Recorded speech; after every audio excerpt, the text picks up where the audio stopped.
laboratorio terapéutico de fecundación in vitro en realidad es sinónimo de selección del preembrión que puede implantar y terminar en un nacido normal.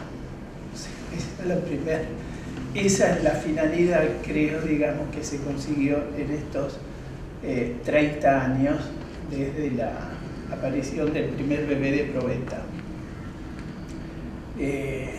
Es muy duro el término, pero desde el punto de vista, digamos, del buen desarrollo del embriólogo clínico, es poder diagnosticar el embrión utilizando, digamos, una serie de técnicas o de metodologías. Entonces, digamos, creo que ese es un punto que habría que trabajar un poquito más, porque, digamos, uno siente que esto que decimos así, realmente la sociedad, digamos, lo imagina de otra manera. Pero en realidad, digamos, creo que la tarea del buen laboratorista o del buen embriólogo es esa. Pero seleccionamos cuando no transferimos un triple nucleado, o cuando elegimos el embrión clase 1, o cuando, digamos, dentro de los clase 1 también terminamos seleccionando. Es un método más de selección.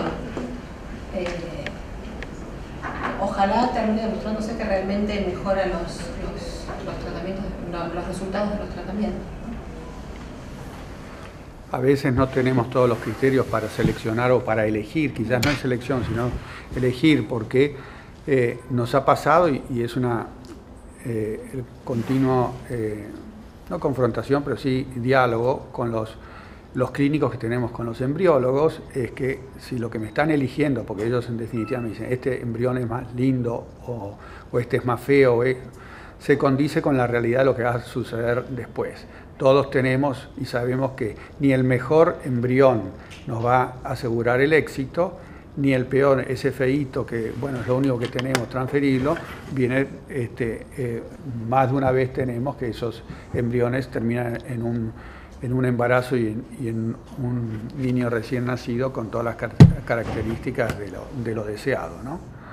Entonces, quizás todavía nos falta mucho y quizás es una deuda y que se plantea en todos los congresos, siempre cuál es la mejor clasificación del embrión que va a transformarse en un embarazo y va a transformarse en un ser, ¿no? Así que, y otra cosa que también nos tenemos que poner de acuerdo, los clínicos y los embriólogos, porque a veces los médicos somos bastante contradictorios. Cuando tenemos que escribir, hablamos de preembrión. Cuando tenemos que hablar, señora, le hemos transferido lindísimos embriones. Y en realidad, y si le congelamos preembriones. Entonces, un poco, quizás no sé si es hipocresía o no, pero bueno, es quizás un poco de la inestabilidad que tenemos en la definición de todo. Sí, a mí me parece que en todas estas cuestiones hay que seguir profundizando un poco los conceptos, ¿no? Y los criterios, porque cuando usted hace esa pregunta, obviamente creo que en el fondo está pensando en si éticamente es aceptable o no, creo, ¿no? Y bueno, éticamente para cualquier conducta la finalidad es fundamental. Entonces, yo escuchaba, el doctor dice lograr el embarazo. Bueno, si la finalidad es lograr el embarazo, habría que ver si es eso lo que simplemente nos guía o en términos de qué nos guía, ¿no? Obviamente sí, a ver, tenemos que tener definido el estatuto del embrión en cuanto a si marca o no una diferencia con el momento de la implantación, con el día 12 o 14, con lo que uno quiera. Esto casi es previo, ¿no? Ahora, si definimos como quiere definir el nuevo Código Civil aquí en la Argentina y como parece ser en general una tendencia, ¿no?, a darle al estatuto del embrión por lo menos hasta la implantación, hasta el día 12 o 14, un estatuto distinto. No es que no tenga estatuto moral, es que tiene un estatuto moral distinto, digamos, a la obligación que nos impone. Lo mismo que una persona con una enfermedad avanzada terminal sigue siendo persona, pero moralmente, o una persona que en terapia intensiva diagnosticamos que no va a salir nunca de terapia intensiva, que su futuro es morir en terapia intensiva, moralmente tiene una carga moral para las decisiones distinta a la de la persona que podemos sacar del hospital. No solo del hospital, sino de terapia a la sala y de la sala afuera, digamos, al domicilio. Tiene un estatuto moral distinto. ¿Por qué? Porque su proyecto de vida, medido en términos de proyecto de vida, es distinto. Entonces, nadie está diciendo que inclusive considerando al embrión en sus primeros estadios con su estatuto, estamos discutiendo a ver si cuál es la cualidad de este estatuto. Esto creo que es una cuestión preliminar. Y la segunda, obviamente, si enfocamos el tema, como se ha dicho aquí, si enfocamos el tema del estatuto del embrión con un estatuto distinto al que tendría ya a partir de la implantación, a partir del día 12 o 14, en términos de derecho, lo que se está defendiendo es el derecho, ¿quién decide en ese caso? Si el Estado o es una decisión privada. No es que, volvemos a lo mismo, no es que le estemos negando el estatuto al embrión X porque podemos acordar todo en esto, pero así todo, ¿quién decide? Es en otros términos lo que aparece después con el tema del aborto. Nadie va a discutir, obviamente, que jurídicamente tiene un estatuto distinto. Digamos, una persona o una mujer embarazada, el embrión y avanzado en primer, segundo mes, tercer mes. ¿Qué se está discutiendo? Si fuéramos únicamente por el estatuto evidentemente el aborto o la interrupción del embarazo estaría prohibida en todas sus formas. Si solo definiera el estatuto del embrión, entonces, o el estatuto del feto. Entonces es el estatuto medido en relación a otras finalidades. ¿Y a quién decide en esos casos? Porque ¿quién es la autoridad que decide?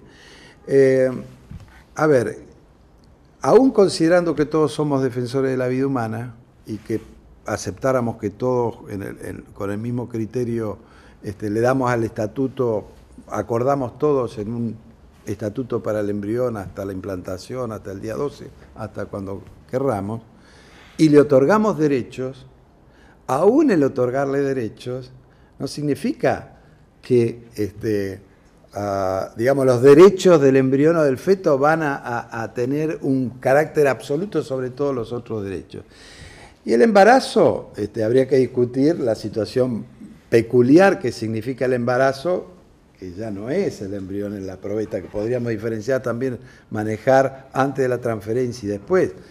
El embarazo se da en una situación tan peculiar donde hay otra persona que juega respecto de su derecho. Entonces, tampoco el estatuto del embrión termina de definir absolutamente, digamos, la cuestión, porque también está los derechos de quienes tienen que tomar conducta, la conducta, y la discusión sería, bueno, el Estado hasta dónde llega. Y bueno, en la interrupción del embarazo lo que se respeta es el derecho a la privacidad. ¿Por qué? Porque se acepta que aún respetando la vida hay distintas visiones y que el Estado no puede imponer su visión sobre todas las demás para tomar una decisión. Entonces, aún considerando que el embrión tiene su estatuto, la discusión de fondo sería hasta dónde puede llegar. Costa Rica, que creyó que podía llegar hasta el límite de prohibir las técnicas, pero parece bastante insostenible esto. Y Costa Rica se guió únicamente por el estatuto del embrión. Pero esas son idiosincrasias, digamos, particulares de determinadas sociedades. Yo lo que digo en la nuestra, que me parece que Laura lo dijo muy bien al principio, digamos, uno le está dando el estatus de persona cuando en realidad persona, digamos, es una definición jurídica y necesita tener un documento de identidad. Si nosotros nos tenemos en cuenta, por ejemplo, nuestro Código Civil, es llamativo que aquella mujer que pare una criatura muerta, digamos, esa criatura nunca existió. Por el otro lado, tenemos la ley sobre la ablación de órganos en personas, digamos, supuestamente con un electroencefalograma chato, muerte cerebral y todo, y que se le permite la ablación de órganos. Entonces me parece, no sé si no nos toca a nosotros, entonces a ser un poco más sinceros y empezar a definir, digamos, qué es lo que hacemos netamente, porque si no, digamos, a nivel social, me parece que le es muy difícil para la gente que no está metido, que dirán, ¿qué cuerno harán? Seleccionarán, tirarán, hacer esto y lo otro, y bien Laura lo dijo que eso no lo hacemos, porque para la gente que trabajamos en esto, obviamente no es ni una persona ni una cosa, y que lo tratamos, digamos, mucho mejor que una persona, ¿sí o no? Pero digo que si en la medida nosotros no hacemos ese esfuerzo de sinceramiento, o cómo transmitir, que no sé, porque digamos, a ninguno de nosotros nos gusta que nos llamen Mengele. Todo el mundo dice que lo que hacemos, digamos, es una actividad de tipo eugenésica. Y yo, la verdad que no me siento, pero sí es verdad que cuando uno le transfiere un embrión a una pareja y además se ha puesto, yo digo, no sé si de moda, común, de decir, este embrión está bárbaro, es muy bueno, genial, todo un montón de cosas, que obviamente que para el imaginario de esa pareja le estamos diciendo que va a tener un hijo genial.